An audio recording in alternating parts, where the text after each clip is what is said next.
Final தமிழா okay 234ல 234 தொகுதியிலும் தமிழக வெற்றி கழகத்துடைய வேட்பாளர்களுடைய நாமினேஷன் அக்செப்ட் பண்ணிக்கிட்டே இருக்கு. முதல்ல எங்களுடைய தலைவர் விஜய் அண்ணனுடைய நாமினேஷன் அக்செப்ட் பண்ணிட்டாங்க தேர்தல் அலுவலகர். அவங்களுக்கு நன்றி. ஒரு மிகப்பெரிய ஒரு மகிழ்ச்சியான செய்தி அது.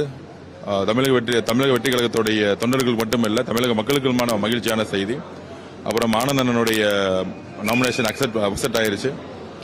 அதுக்கப்புறம் தமிழகம் முழுவதும் கிட்டத்தட்ட 180 பேருக்கு மேல அக்செப்ட் ஆகிட்டே இருக்காங்க.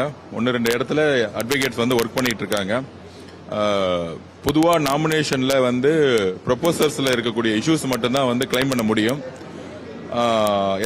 எந்த விதமான வேட்பாளருடைய சொத்து பிரச்சனைகளோ இல்ல வேற ஏதாச்சும் ஒரு குறைகள் இருந்தோ அது ஆப்போசிஷன் பார்ட்டிக்கு அவங்க வலியுறுத்த முடியாது. சுப்ரீம் கோர்ட் நிறைய ரூல்ஸ் போட்டிருக்காங்க.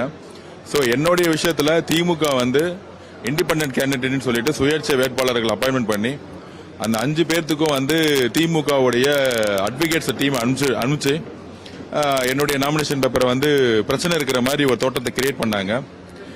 மார்ச் 25 வரைக்கும் என்னுடைய ப்ராப்பர்ட்டிஸ் மூவபிள் நான் மூவபிள் ப்ராப்பர்ட்டிஸை பக்காவா தாக்கல் பண்ணிட்டோம். சும்மா ஒரு வேட்பாளர்கள் ரூமர்ஸை கொடுத்து எல்லாரும் அட்வொகேட்ஸ் கத்துனாங்க தேர்தல் அதிகாரி மேடம். ஆனா தேர்தல் அதிகாரி நேர்மையாக என்னுடைய நாமினேஷன் அக்செப்ட் பண்ணாங்க. சோ எங்கேயும் இல்லாம என்னுடைய நாமினேஷனை டிஎம்கே உடைய ஃபேமிலி எப்பயுமே ஆப்போஸ் பண்ணுவாங்கன்னு எனக்கு தெரியும். சின்ன வயசுல இருந்து எல்லாமே ஃபைட் பண்ணி தான் நான் ஜெயிச்சிருக்கேன். ஸோ நாமினேஷன்ல தாக்கல் பண்றது கூட ஒரு ஃபைட் ஆயிருச்சு. இன்னைக்கு அந்த ஃபைட் பண்ணி ஒரு வெற்றி கிடைச்சிருக்கு. நாமினேஷன் அக்செப்ட் பண்ணியிருக்காங்க. இந்த இண்டிபெண்டன்ட் கேண்டிடேட் சொல்லக்கூடிய அட்வொகேட்ஸ் உள்ள they are using unparliament words use பண்ணாங்க. தேர்தல் எனக்கு எதிராக யூஸ் பண்ணாங்க. கண்டிப்பா அது எல்லாமே ரெக்கார்ட் ஆயிருக்கு.